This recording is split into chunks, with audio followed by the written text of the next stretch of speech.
Welcome to the Occult Rejects. This episode, you got a few of us here. We got Bennett and we got Ethan Indigo. And Bennett's got a topic he's going to cover. We're going to be talking about dark DNA. But before we introduce Bennett, we have my man Ethan Indigo over here. Let everybody know what's up with him. Well, peace on earth. Ethan Indigo Smith here, writer, author, researcher occasionally, and yeah, I'm looking forward to this. I have a couple websites, a couple books out there. Geometry of Energy is the most popular and easy to find online, and always appreciate being here. Thanks, you guys. Oh, thank you, sir. Thank you. I like how you said researcher occasionally. I like that. I've been so busy with the gravity of the mundanity that it's been hard recently. But gotcha. More to come. Amazing. Yeah. Researcher occasionally. That's a t-shirt, like, man. That's what that is. I was like, the amount of books he's written, just posts and stuff. Right? He has to research for all that. Like, yeah. He's so humble. He's always so humble. I love it, Ethan. Yeah. You're a good guy. But thank you for making it. I always appreciate you being here. Bennett, my man, please. Yeah. So Bennett Tanton from the Broadcasting Seeds podcast. I'll get the shameless product placement out of the way right away. I've got a brand new book out called The War You Didn't Know You Were In, Understanding and Winning the Spiritual Battle. See, I can't even say it. It's too long. Stupid. So that's the book. You can get it at Amazon. You can get it at my website, all the things. What's that called? Broadcastingseeds.com. It's the website. I'm just really bad. I'm really bad at self-promotion, dude, but no, that I get it. Writers are generally so. I totally empathize. Can I ask, what is the direction that you go? Because I love the title. I love the concept. Yeah. So growing up, I was plagued with trauma as a kid, abused and I'm adopted, and it was just not a good childhood. So at the end of the day, I did that. Then I was I had that issue. Then I went into the military, and that had its own set of challenges. And I found myself coming out and literally just feeling, I got to a point where I literally was, and I've always been in the church. My dad was a pastor. We used to go to church all the time, and he wasn't a practicing pastor per se. He was a theologian, right? But either way, we jumped around churches and whatnot. So nothing ever quite fit, but I always felt oppressed.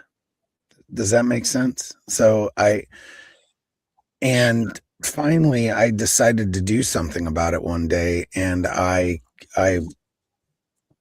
this book is kind of a culmination of the things that I used, learned, and researched and put together to kind of clean myself, it's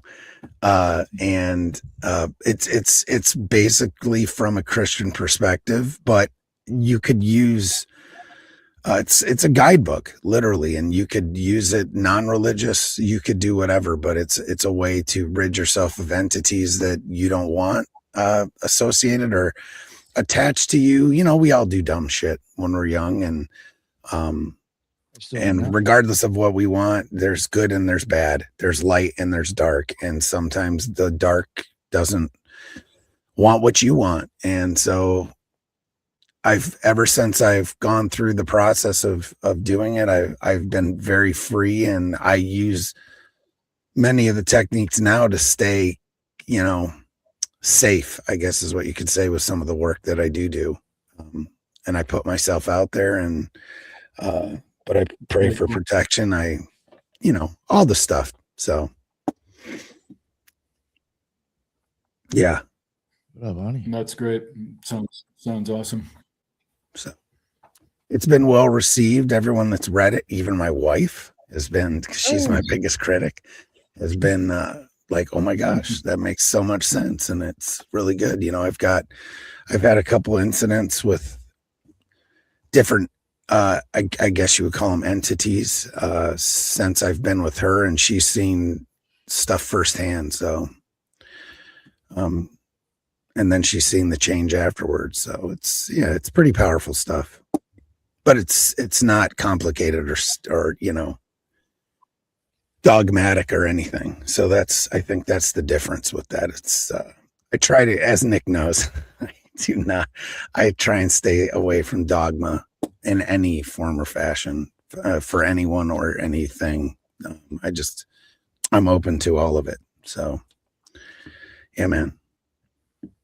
Nice. Yeah. Well, eventually got to get you on the show for that. Talk about Yeah. Eventually. Yeah. One thing I do want to ask, a silly question. I'm just trying to help you out here. If people are interested in getting this book, is there a site that might be more monetarily beneficial for you for them to purchase from? Oh no, because my site, your website, you might. Yeah, it's all Amazon, man. Oh, Bezos gets all the money, unfortunately. Okay. I thought maybe you were sending them out yourself at the website. No, the only way to because I'm not really. I mean, as Ethan can say, I didn't write this book to make a profit, and as you can see, the price isn't profitable. Most people I know sure do say that. Even like, and I really, if I could afford to give it away, I would, and I do. I've given away, I don't know, probably close to 50 copies already. So it's just, oh, damn, what a nice guy.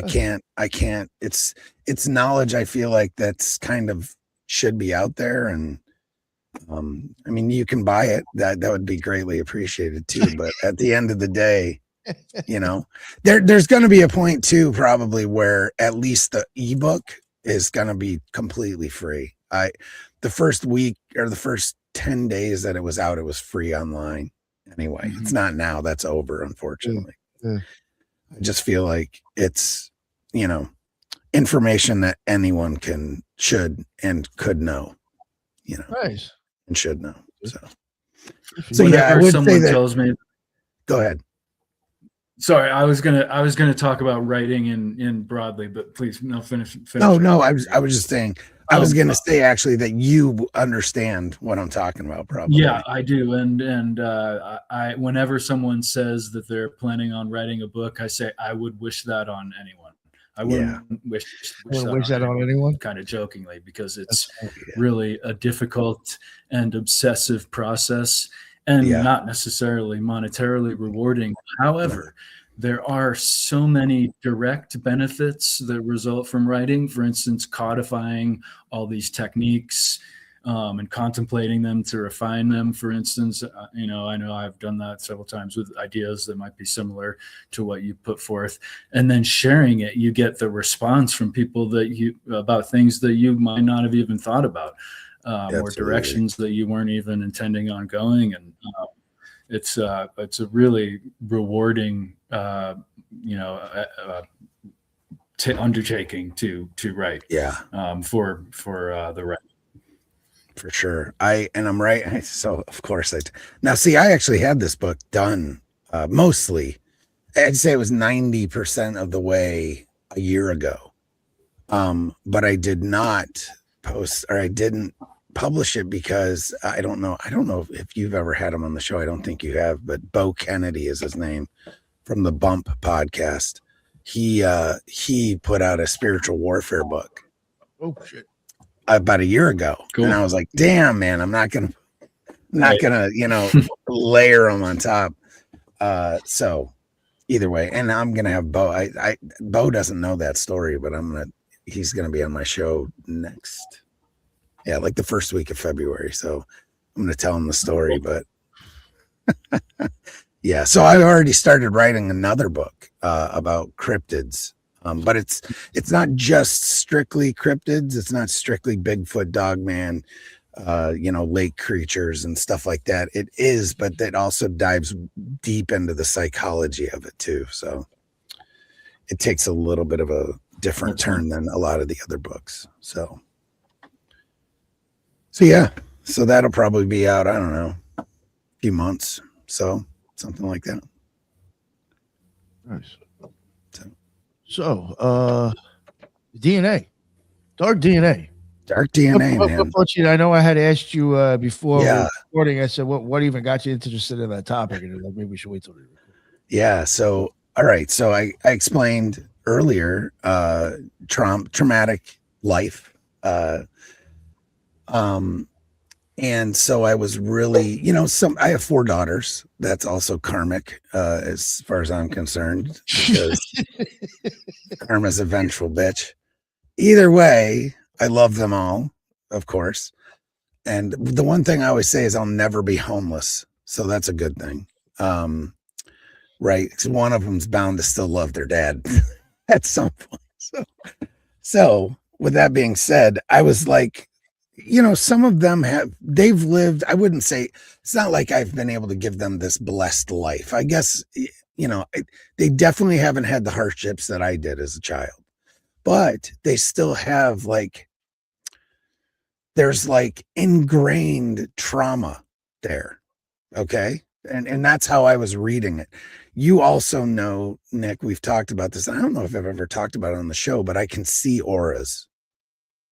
Yeah. And you remember I said I was going to bring you on the show for that with Heather. Yeah. So I had I guess what you would call a near-death experience without the near-death experience. I don't remember anything other than waking up to, puking water over the side of the boat that they had resuscitated. I drowned in open ocean.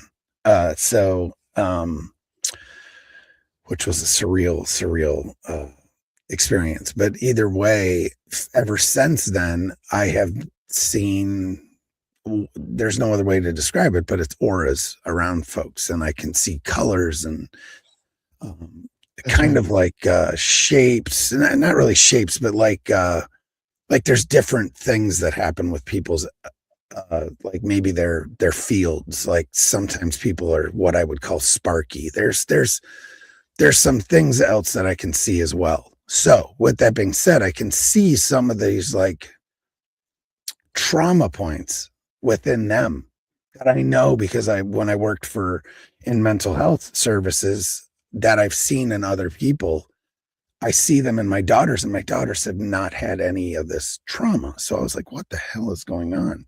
So I started looking into trauma and DNA. Well, holy shit. Turns out that you can absolutely pass trauma on to your children and grandchildren through your DNA.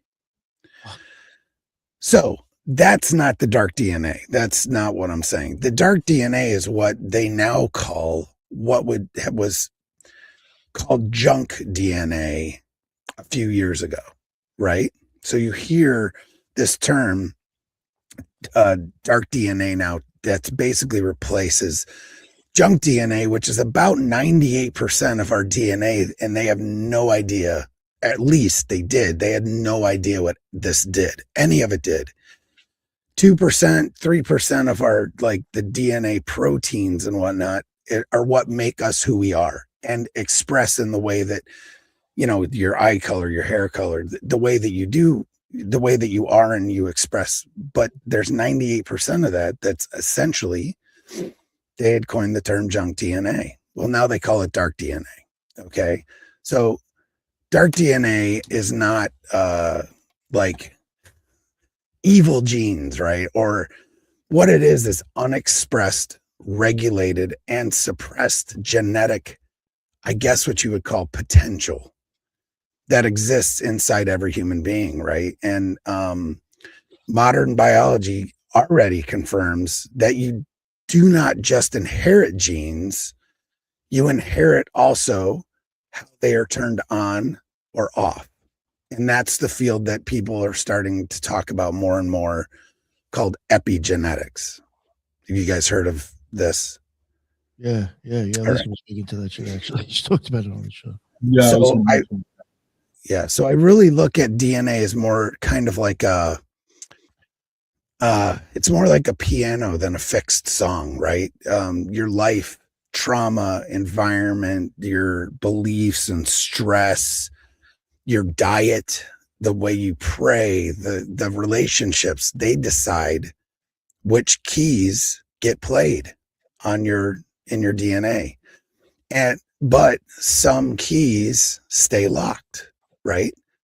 So what makes it dark in science simply means it's called dark DNA because it's unobserved, inactive, and not yet understood, right? So just like dark matter, junk DNA, or non-coded RNA, over 98% of that human DNA does not code for proteins, but it is absolutely not useless, for sure.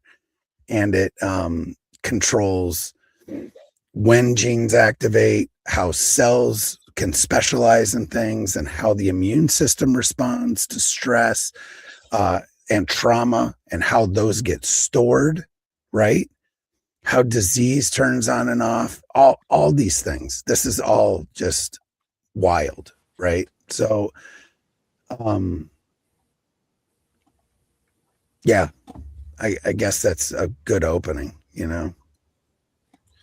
It's very interesting. Sorry how you got all the way there. Say it again, Ethan.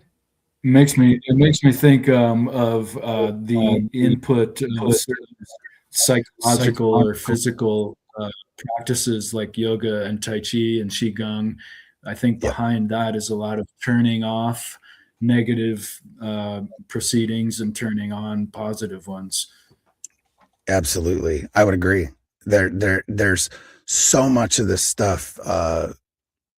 You can, in essence, control to an extent. Especially we know one of the things that can really control stuff is like meditation, breathing, and then even like diet, right?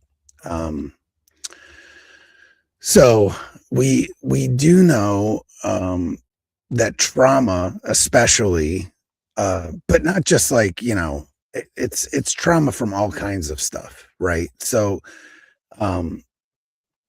it doesn't just affect the mind. It rewrites gene expression across generations. And this is proven. And I get some pushback on this sometimes because Holocaust survivors were one of the first studies that they did. And they showed trauma markers passed to children. But one of the other big ones is things like famine, even slavery and war, and abuse, right? That means fear, oppression, abuse, homelessness, addiction, violence, any traumatic stuff. And that you totally, more than likely, will pass some of this stuff on to your children. And it's just kind of wild. If you ever see a homeopath, they will ask you about your personal trauma and familial trauma. Absolutely. And by way of not necessarily is the physical display of what's wrong, it's really usually rooted in, something else behind that is the homeopathic theory. Absolutely. And I would agree that there's certain things that are stored in like different things can be stored different places too, right? Like I have a lot of back pain, and it's because I had some, but it's not just like physical injury, right? It's literally like that's where I hold a lot of my like traumas in my hips. It's really bizarre. But like if I go get like a Reiki, they can clear that, right? It's bizarre, but it's really cool. And I guess there's a point when dark DNA kind of becomes a cultural question as well. And here's where I step very carefully because this is where, speculation kind of starts to creep in. Because if large portions of our DNA regulate behavior, stress, perception, and adaptation, then it opens the door to bigger questions, right? So like, why do certain human traits keep reappearing across cultures and time? And why do responses feel almost like they're preloaded? We see this in lots of cultures, right?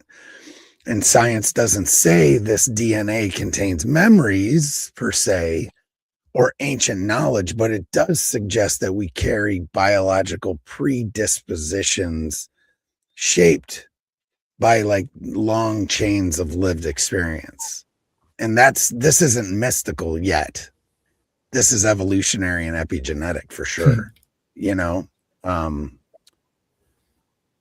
because then you can get into the non-human DNA claims, and why does that matter, right? So when people bring up non-human or unknown DNA, things get really conversational pretty quickly when I bring that up to people. But there have been forensic cases and environmental samples where genetic material doesn't cleanly match known reference databases. And I bring this up because of the Sasquatch Genome Project, or what you would call, there's an actual name for it. And it's a DNA study done on Sasquatch. And a lot of people don't know anything about it because it was frankly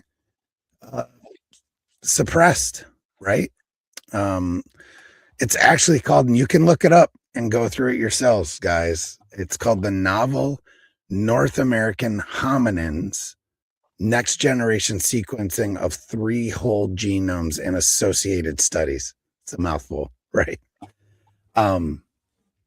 But at the end of the day, when you start looking into stuff like that, because at one point, I mean, it gets slippery when you start really thinking about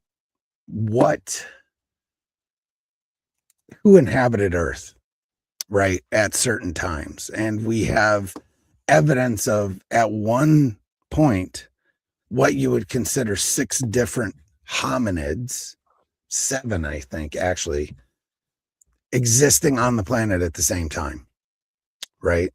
And this is, alleged scientific evidence. Who knows? I'm not a scientist by any stretch of the imagination. I just read a lot, right? And do research like Ethan does sometimes. So when it comes to that, though, you start running into, especially once they've started doing stuff with CRISPR, which I'll get into in a little while, with DNA splicing. And do you get into happen to come across palindromes on all in your stuff? Palindromes? I don't know. Nope, I don't think so. I think I could be completely off. I don't know when Lisa used to go on about, I think, like fucking with DNA. They definitely fuck with DNA right now. Sure. Yeah, when you find the palindromes in like code, like sometimes you'll see like when one thing goes to the next, it'll actually be a palindrome, and then that's when you can. It's really, I'm thinking it because you mentioned keys before. That's when you can actually insert. Oh yeah, and I can go into that. There's some parts in my notes there. It's, this is all it gets really sciencey, and I don't really, I'm not qualified to go down that road, but this is kind of where I've gone because of this, started this research for my own purposes and my kids, right? And how I could maybe help them.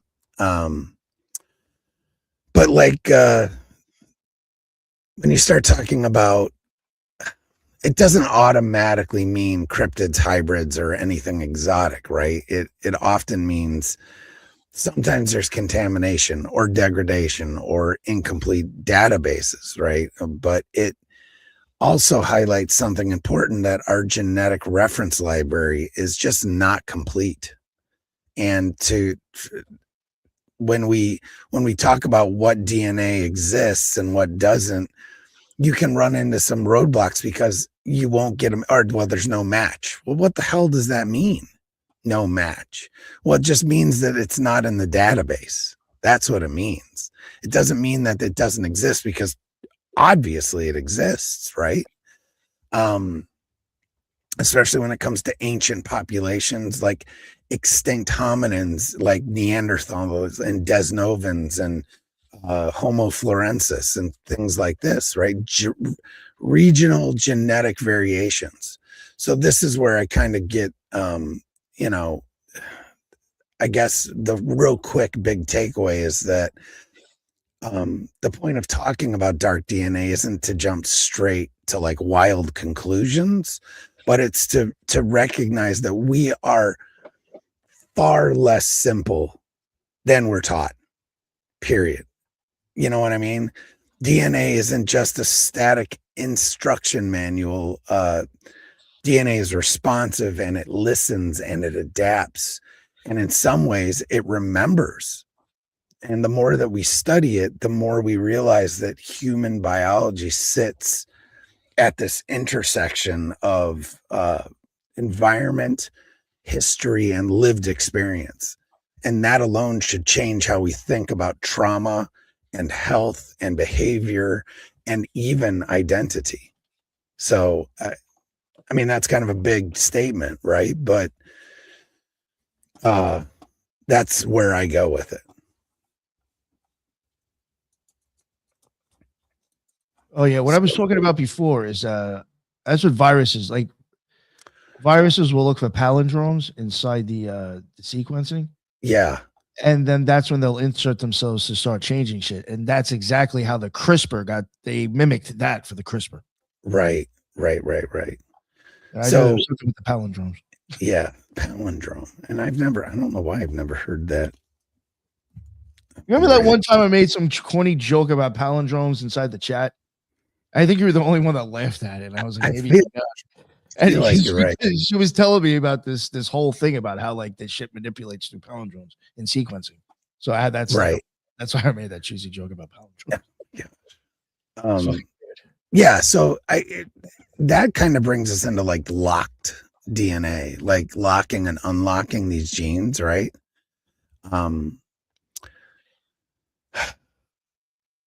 Because you have the two main ones, like ways that genes are they're not simply on and off.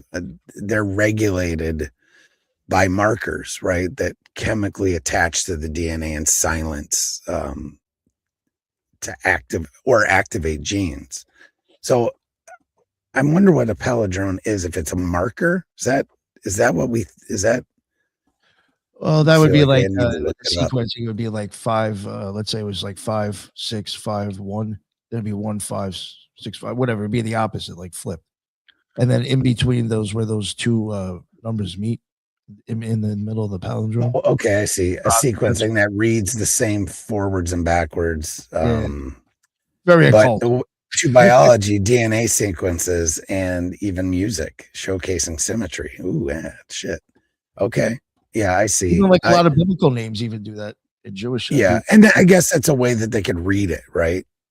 As well. So, but the two main forms of like ways to chemically, you have DNA methylation, and you have what's called histone modification, and they literally behave like locks and switches on a genome.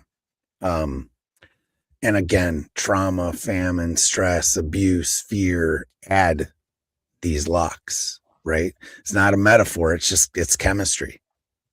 So we have all the generational stuff. So you can get into, I kind of do go into certain things with like religion to an extent. And I don't really mean religion per se, but you talk about, you can say religion because of the overall arching thing, but whether you believe in God or gods or all these other things, at the end of the day, when it comes to scripture, like in scripture, you've got a covenant is a binding agreement that grants legal access. It almost seems like some of these genetic things, that's what they are. Like spirituality and trauma and sin do the same things biologically, right? And they create behavior patterns and nervous system responses and all these things like addiction loops and emotional, all of it, right? And you can attain, or you can, some of this things is like certain people, and this is where I was talking about with the cultural aspects of some of this stuff, is it seems like bloodlines obviously carry certain traits, right? And that's coded in your DNA. So why couldn't you say that it's also spiritual covenants and they just get attached, right? Things like that. And I've kind of talked about this on other podcasts, but I don't know why I didn't bring those notes with me. But we get question into, I ask just real quick. And I'm not expecting that you did any work on this, just your opinion, maybe. With trauma being encoded into your DNA, could there be possibly like other experiences that are positive that might be encoded in your DNA from your past? yeah, I wouldn't say why there wouldn't be, of course. Right? I think I absolutely think it would work both ways. I don't think it's always going to be negative. I mean, look at the universe. There's equal and equal and opposite reactions to stuff, right? Yeah. And sometimes there's the idea of hormesis, where the certain exposure to actual negative poisonous things cause new strength to develop to deal with such. I mean, arguably, the reason we have muscles at all is to deal with gravity. So you could almost say that's an example of kind of a small instance of that, where, it's difficult to deal with. So we developed muscles to deal with it. Absolutely. And resilience and all kinds of other things, right? Right. Especially to things like famine. And I was thinking in Tai Chi practice, I'm sorry, forgive my poor internet connection, guys. In Tai Chi practice, we talk about evolution in terms of an ongoing thing, and that we're actually kind of inhibited beings right now in our evolutionary process, for we're not really designed to stand, even though we stand. Our hips and our lower back, and what is called in Chinese the qua, which is essentially our whole coordinate of our lower back and hips and waist is considered the qua, below the waist rather. So this is an area that we're constantly dealing with actual gravity influence that's quite painful. Absolutely. So sometimes a stretch is even to just get, and not in any particular way, but just understand that idea that we're not even quite effective animals for standing upright, and get the back parallel with the ground, however you're going to do it. That can really open up the hips and let us deal with gravity and all absolutely. Yeah, it's one of those. Yeah, it's absolutely great point.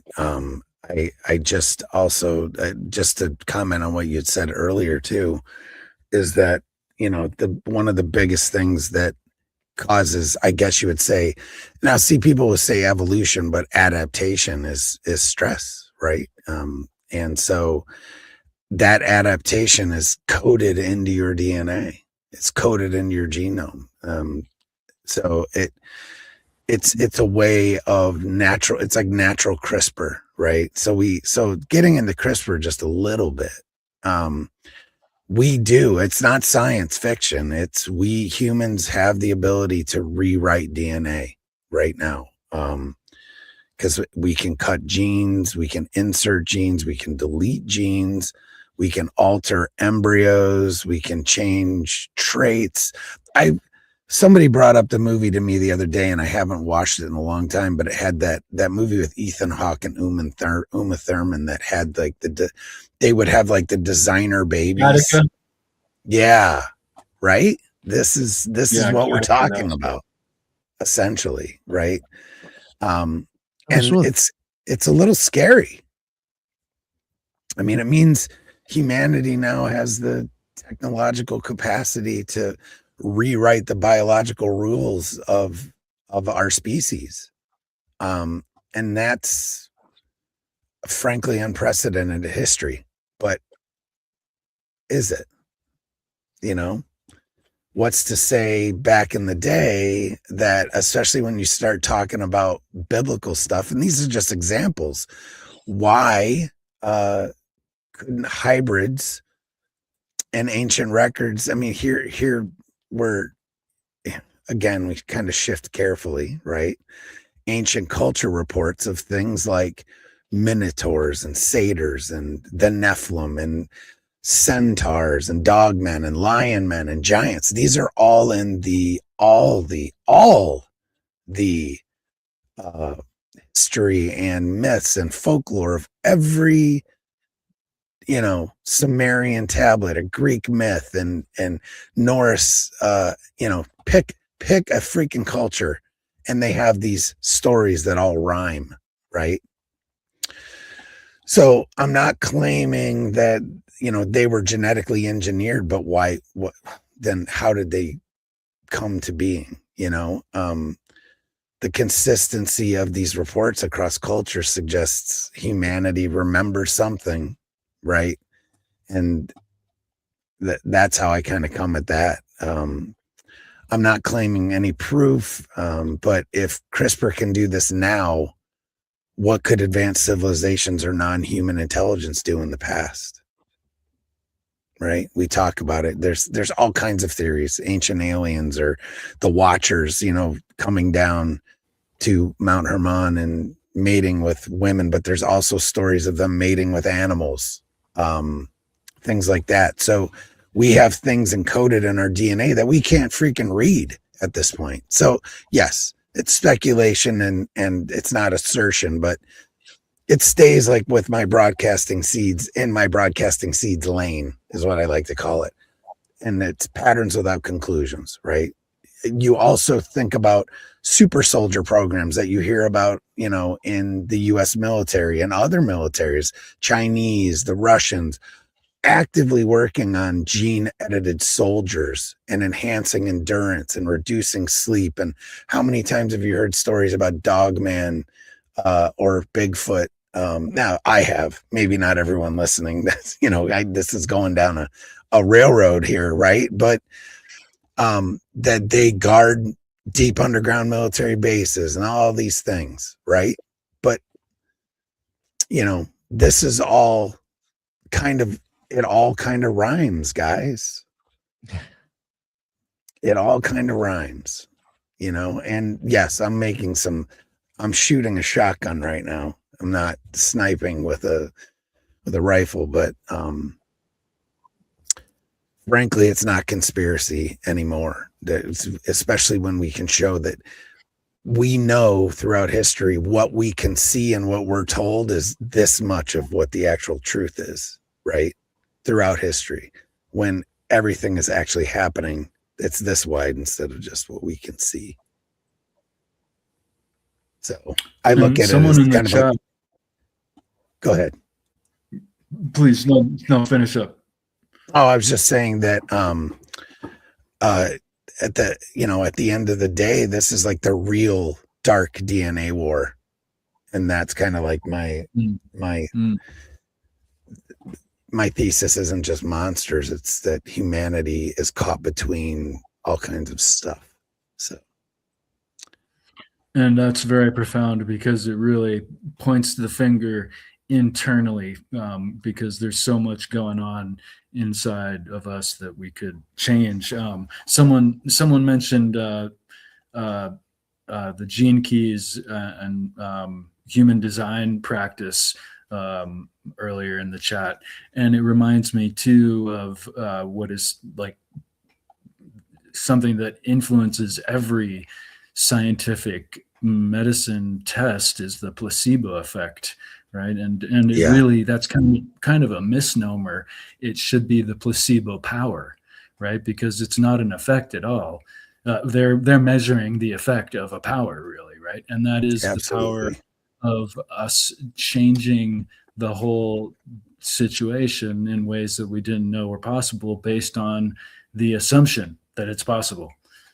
Absolutely. So there definitely is a lot to this that we can I don't want to say manipulate, but we can enhance our condition, I think, a lot just by our mind state, and just being a little more like, there's so much tension in the world, but when we bring attention to ourselves and things, it's like the opposite of tension in a way. A lot of this modality, I think, has this kind of softening attention kind of that helps. Yes, for sure. I mean, we also know it's not just CRISPR and stuff like we kind of talked about, that we can actually relax our DNA and make ourselves more open to manipulation just through things like meditation and whatnot, just by relaxing, right? And I was just looking for it, but I don't know why I didn't. I thought I saved it, but it was a study that I had looked at. Somehow that fell through the cracks today, but a study that I was looking at that talked about relaxing the genome, or relaxing the coil, right? So it could receive things easier. But I can't find it now. So relaxation is, I think, such a big lesson. And we don't realize how much tension we operate with until we get a massage, right? Yes. Until we focus on softening. That's when we realize, oh, I could release my shoulders a little bit, and maybe that would help X, Y, or Z, or for instance. But there's so many wonderful benefits of relaxation. Yeah. We think we're relaxed, but it's usually we're just not doing anything. Yeah, right. Exactly. A lot to relaxation. I think one of the big lessons with all of this information, though, is that DNA is not a fixed blueprint. So you're not, gene expression is controlled by chemical markers that act like, locks and switches. We've talked about this already, and that you can actually do things that switch things on and switch things off. Now, of course, we're in our infancy of understanding this, right? But, and I'm not even saying, like with CRISPR and things like that, I'm saying that we can gain control over our own DNA in a lot of ways through practices like, stuff that's taught with Buddhism and even prayer and things like that, right? I fully believe that we can manipulate these things. I don't know what you guys think about that, but that's kind of where I go with it, is that you can, I saw somebody had said sins of the fathers, right? And that's all stuff that we can kind of fix, sin patterns and dysfunction, right?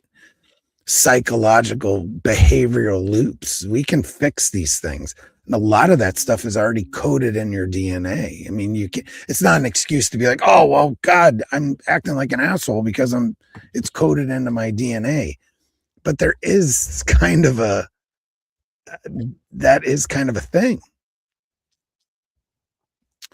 So, I look at what I've started calling, I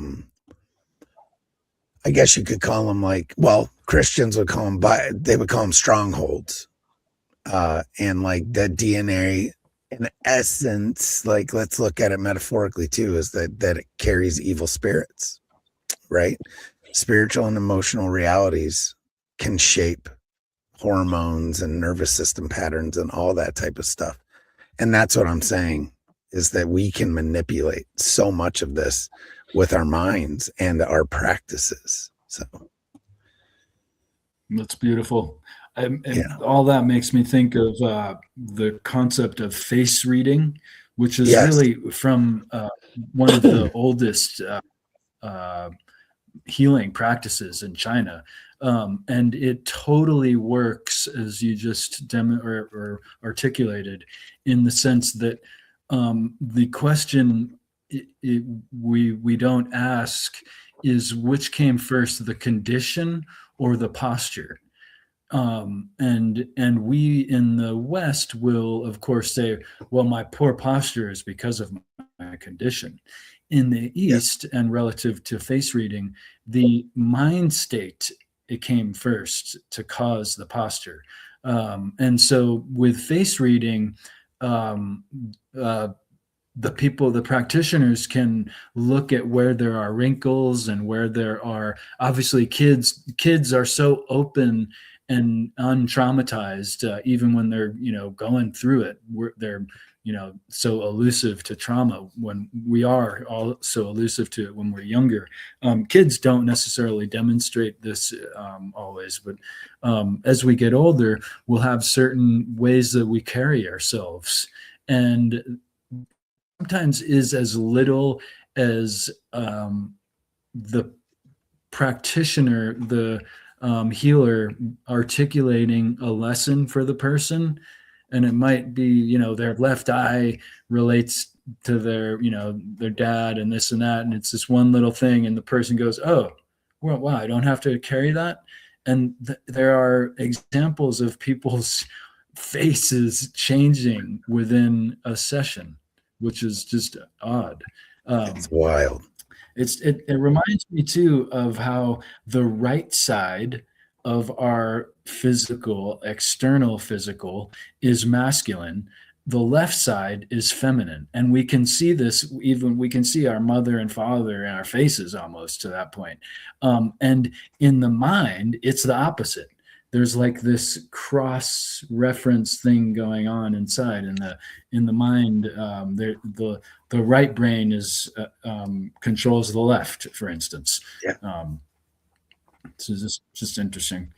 Absolutely. I mean, this is like wild stuff, man. Like I just, this is what I do, guys. There's a reason my podcast is called Broadcasting Seeds, because I literally just vomit seeds on you and make you go down rabbit holes. This is what I Nick knows this. He hears my shit all the time. He's like, dude, what are you talking about? So it's just what I do. Well, when you're talking about epigenetics, yeah, along with scripture and everything else. Cusp. I've brought up epigenetics before. Yeah. Sorry, my internet. So what? But one of the things I wanted to bring when up, you talk about epigenetics, you're like, I'm on the cusp of things. So props. Yeah, true. I guess you're right. It's like one of those things, I've brought that up with people before relative to the transmission of trauma and or knowledge, and they dismissed me as a total right. This a year or two has passed. We've come a long way, but when I brought this up before, and I'll do this with quotations. Now it's proven by science, whatever that means, half the time. Right. So one of the things, though, I really started kind of digging into a few weeks ago was this, because I have I've read a few books by a gentleman named Scott Carpenter, who is a Bigfoot researcher who unfortunately has passed away, and I know his son now, and he was part of this that genome study that I read earlier with the stupid long name about North American hominins, right? But this kind of all culminates in that DNA study, all kind of culminates down into, he's got a book that he wrote about it, which I can't find. But it's called Truth Denied, the Sasquatch DNA Study by Scott Carpenter. So I had started rereading that book and going through some of the more, he also has a YouTube channel that you can find all this stuff on, which is the Sasquatch Awareness Project. And his son still maintains that and releases stuff and rehashes it. And he goes through a lot of this DNA study. Also a new documentary by David Pallades, who is the missing 411 guy. That's how most people know him. Called American Sasquatch, and he was part of this genome project as well, the DNA study. But that being said, I kind of wanted to bring up some points when we talk about Neanderthal and Denisovan DNA and just how it is, about human stuff, right? So we already know modern humans carry, I mean, if anyone's done a DNA test, we do know that they carry from other DNA from other archaic humans. Non-African populations carry about 1 to 2% of Neanderthal DNA. And some populations, especially in like Melanesia, and parts of Southeast Asia, carry what's called Denisovan DNA as well. And this isn't really controversial anymore. It's been confirmed through, genome sequencing and population studies. So these genes influence things like immune response and altitude adaptation, skin biology, and even have how we respond to certain viruses, right? But with all that being said, what's less talked about publicly is that not all archaic-like DNA in modern humans matches Neanderthal or Denisovan reference genomes, right? So when researchers analyze certain genetic segments, they find regions that look ancient, clearly non-modern, right?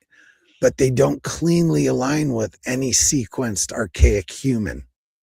And we currently know, or I should say that we currently know. And in academic papers, this is often referred to cautiously, right? Because, oh my God, as introgression from unknown or ghost hominin populations, right? So in that wording is important.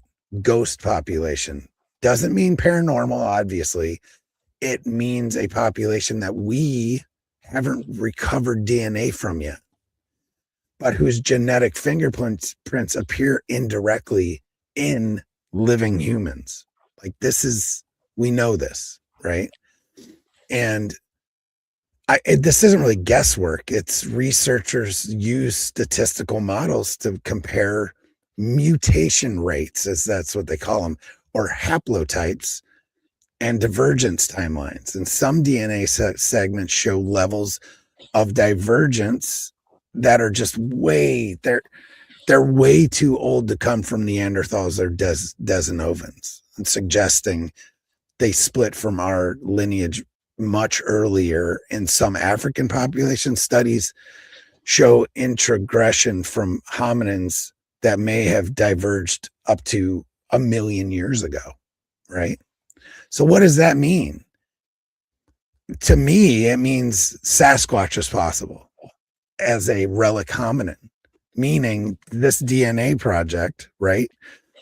If you break down DNA usually into its two parts, you have mitochondrial DNA, which does track the female side of a genome, right? And then you have the nuclear DNA, which tracks the male side. So the study that we're talking about, this DNA study for Sasquatch, the samples that they collected, cleaned, did all the stuff with, you can go through all the, if you're scientifically inclined or you want to read it yourself, then just go find it. I'm sure if I give Nick or somebody can put it in some sort of link, you just have to look it up by that study and it'll pop right up on Google. But the mitochondrial DNA came back as 100% female human, but the nuclear DNA came back as unknown. So what does that mean, right? People will be like, oh, well, unfortunately, lots of people that would not peer review the study were stating that, this is because contamination and all the excuses that you've ever heard, right? Of all this type of stuff happened. And that's it, right? We're not going to give this the time of day.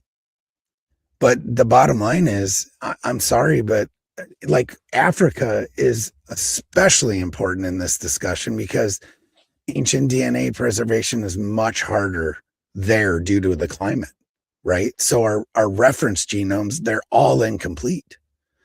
Yet genetic studies on living African populations show signals from unknown archaic hominins all over the place, right? They don't match what we've already got. So in other words, the absence of fossil DNA does not equal absence of ancient humans, right? Or different types of hominids, right? Relic hominids. So this is where speculation really comes in. But at the end of the day, I feel like we don't know. Again, Nick, what do I always say? We don't know shit. We don't know shit. I agree with that. Yes. And this type of stuff just shows that we don't know shit. So wild men, beings of the forest. I mean, this comes from every culture in the world, and I'm not just talking about Sasquatch. There's other things going on here too. I think the core message, though, that I really want listeners to walk away with is that, like, modern humans are not genetically isolated masterpieces that appeared out of nowhere, right? We are composites, and we carry echoes of other human beings who lived, adapted, survived, and some vanished. And some of them were named, and some of them we just haven't met yet through fossils or whatever, right? But their signatures are still writing quietly in our genome. We have them still there. And that alone should make us more humble about how much of our history we truly understand or think that we know, right? And this is not non-biblical. This is not non-Christian. This is not non-pagan. This isn't about all that, because every bit of this can be explained by certain aspects of every religion, every color, every creed of thing, right? There's an explanation for all of this. So I guess that's kind of what I have to say. Nice. Now I often think about, like, I was thinking. You go. Oh, please, next. Oh, you go ahead, sir.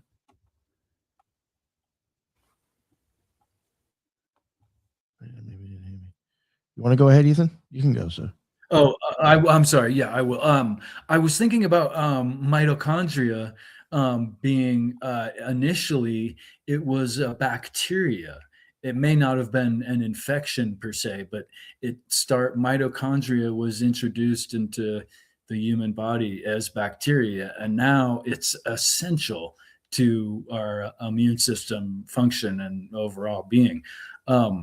There's also I was thinking of the idea you mentioned about how things are essentially turning on and turning off.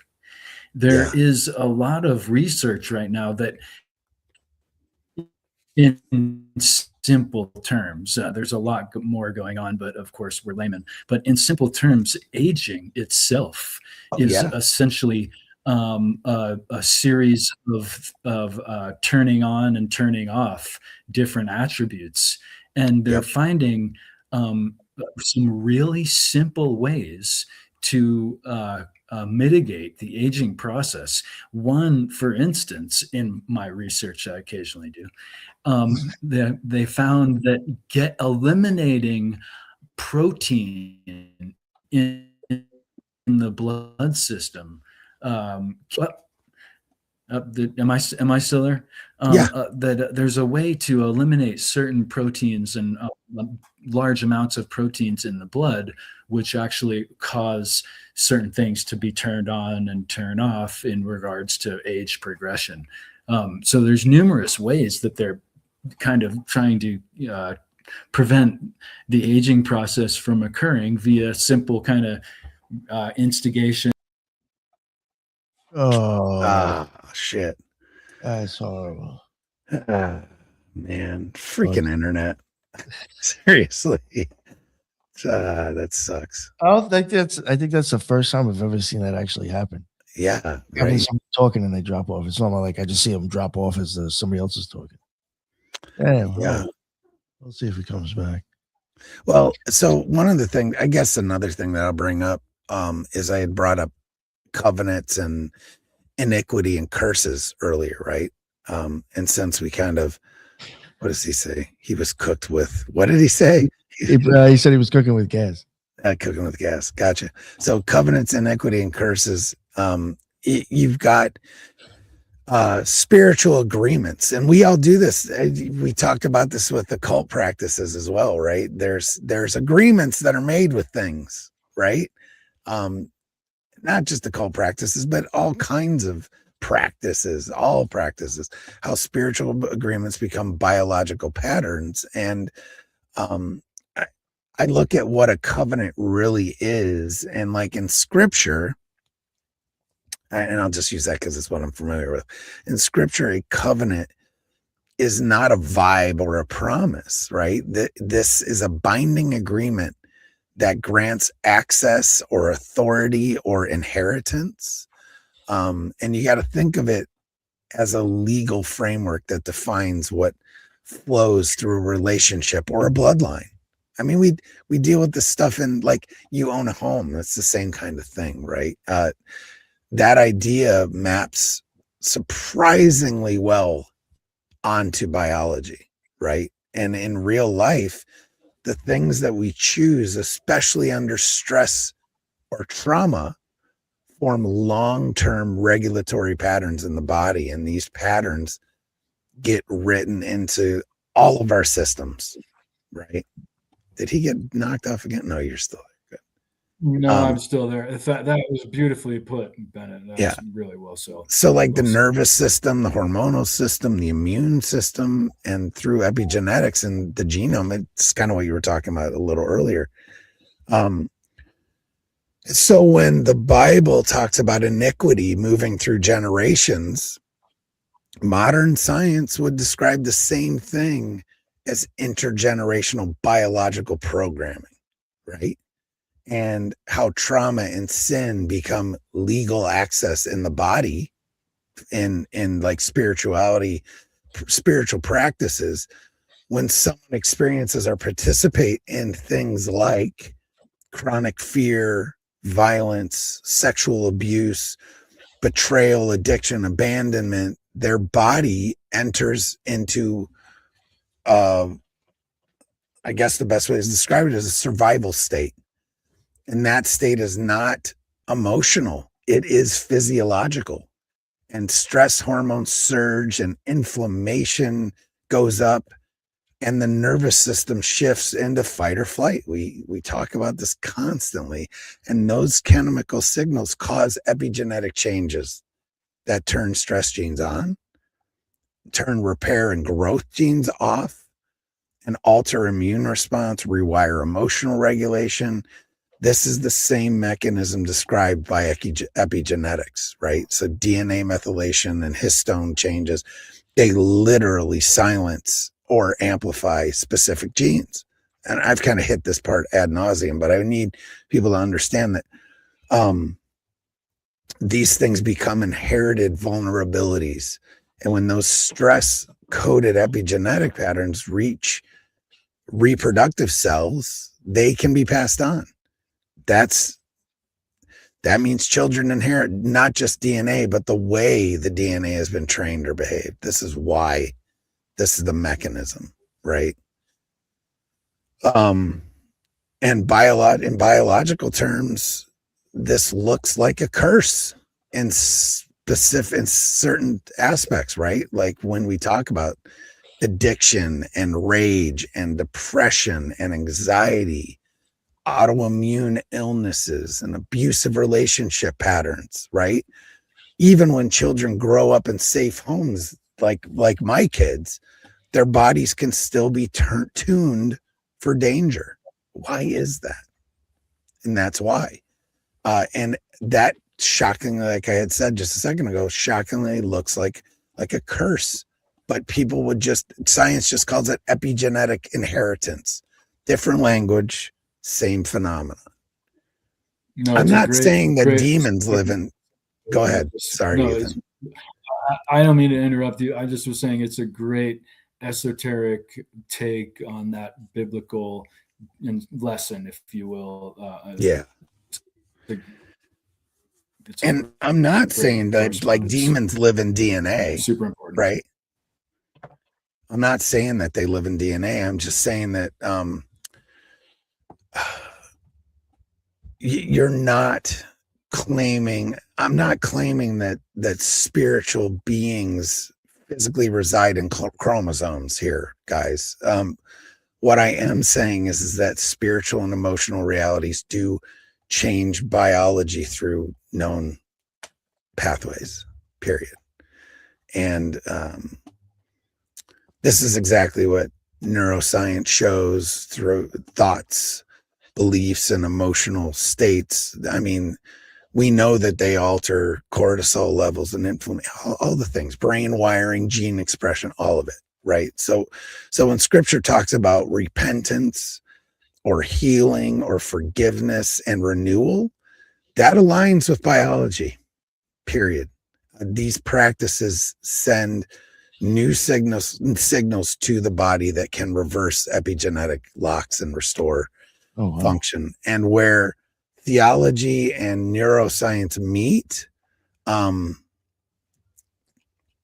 Bible says identity, truth, and spiritual alignment bring freedom. Neuroscience says safety, regulation, and coherence bring healing. Both point to the same outcome, restoration of the whole person. So spiritual realities imprint biological outcomes because the human being is not divided into spiritual and physical halves. We are one integrated system. And that's frankly what this is all about. And I need people, I really work so people see that. And whatever your beliefs are, at the end of the day, we're not separated things. We are integrated spiritual and physical beings in one, right? So yeah, beautiful. I totally forgot. I mean, even I would just assume the technology we have could force that to happen. I mean, looking at our phones and the computer and the TV. Why couldn't they? Absolutely. I mean, think about all the traumatic shit you watch now, and you're just desensitized to it. Yes. You could be flipping switches. You could be flipping keys all day looking at the TV. It's like just yeah. And there's a whole pattern change that looking at the phones is actually causing on young people's bodies. They're getting like a certain curvature in their upper back or neck bone because they spend so much time. I probably have the fucking not in alignment, right? Yeah. Oh, what? Well, a lot of people get it just by we all are dealing with gravity, right? We should a Tai Chi recommendation: just practice standing in alignment every once in a while. It's kind of a pattern changer. But young people, yeah, they're like almost developing a physically different bone. Yeah. Yeah, for sure. Set good patterns. Yeah. So, I mean, I can get deep into this stuff too, where you bring up bringing in stuff like the mark of the beast. Like, what is that? Things along those lines. That's CRISPR. It could be all kinds of shit, but I don't really want to go down that rabbit hole. Not yet. Yeah, but you could. I mean, in all honesty, it's so. Yeah, man. I think at the end of the day, I think this is the type of knowledge that makes people understand that. First off, we don't know shit. Yes. Second off, that we really need to be more open-minded than we are as a species and just knock it off. Like, I'm not trying to be all kumbaya, right? But enough. You see all this nonsense going on all over the freaking planet and 90% of it doesn't matter. So I agree. And we argue about the dumbest shit ever. Oh, right. So yeah, one of my daughters is like a reality TV junkie, and it's like, dude, what in the hell are you doing? Like, you can find, you're so smart. Like, what are you doing? So, you know how twisted shit's got? You got fucking the left actually video recording themselves shooting guns and holding guns now. Yeah. How the fuck did you get yourself get there from a few months ago? Yeah, it's so bizarre. Like, and the shit we fight over makes no sense. I mean, I was this professional. I'll be honest, which people that know me know. I was a professional soldier for my entire adult life until, in one form or fashion, for, a full 30 years of my life. And enough. I've seen enough for it's just gross. Everywhere, yeah. It's disgusting. It's just disgusting and it's gross, and people need to knock it off. And humanity is really getting like the really good look at its ugliest side. Oh, it's so horrific, man, that I just can't. I don't participate in the bullshit as much. I just try to like do research and write books on spiritual warfare and like just try to help people and like plant seeds in their minds of how ridiculous so much stuff is, and that some of the stuff I talk about, it's ridiculous too. Some of the shit that we talk about on this show and others is just absolute insanity, but it's like, at least some of it could matter. So it's theories, it's ideas. Yeah. So we're talking about saving the world. We're talking about solving all the world's problems. I don't know, man. I don't know. I don't have the answers. I want to be the best human I can be. So there you go. Yeah. Totally agree with that, sir. And help others do the same. There you go. Yeah. All right. If you want, we can probably wrap it up now too, if you like. Yeah, I'm cool with that. I've kind of said everything that I need to say, and it's a shorter episode, but Oh no, that's fine. Believe me, sometimes we don't need to drag it out. I think yeah, the other rabbit hole I just don't want to go down. It's just people get it triggers people too. So it's a very inspiring idea, Bennett. Thank you for sharing that, and thank you for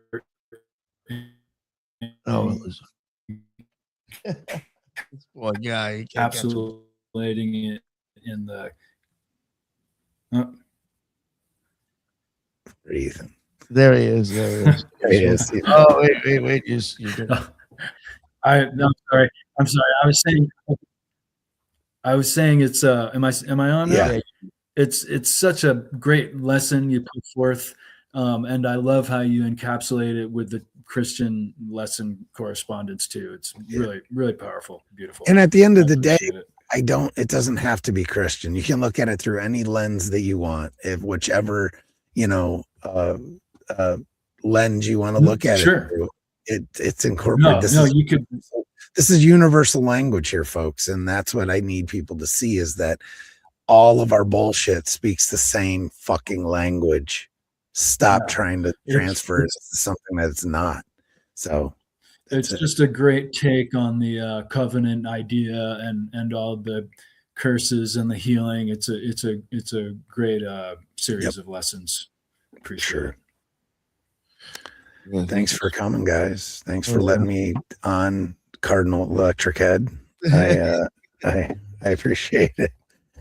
I would even say, just when it comes to DNA, I would even think that's such a huge symbol, I think, in occultism that people don't. Oh, God, yeah. I do think there's occult science, and if it's in occultism, that could also be like numbers and shit are being involved.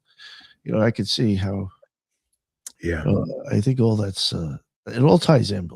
It's all because all the shit, man, all the practices, all the things, they all rhyme, dude. I say this ad nauseum over and over and over again. They all rhyme. They're all coming from the same freaking place, guys. Sorry. They're all coming from whatever you want to call it. They're all coming from the same place. Yep. All right. So before we wrap it up, and before Ethan falls off again, can we lose him? Do you want to you want to let everybody know where they can find you at, sir? Well, I appreciate it. Thanks for putting up with my poor internet. I really, really appreciate those ideas.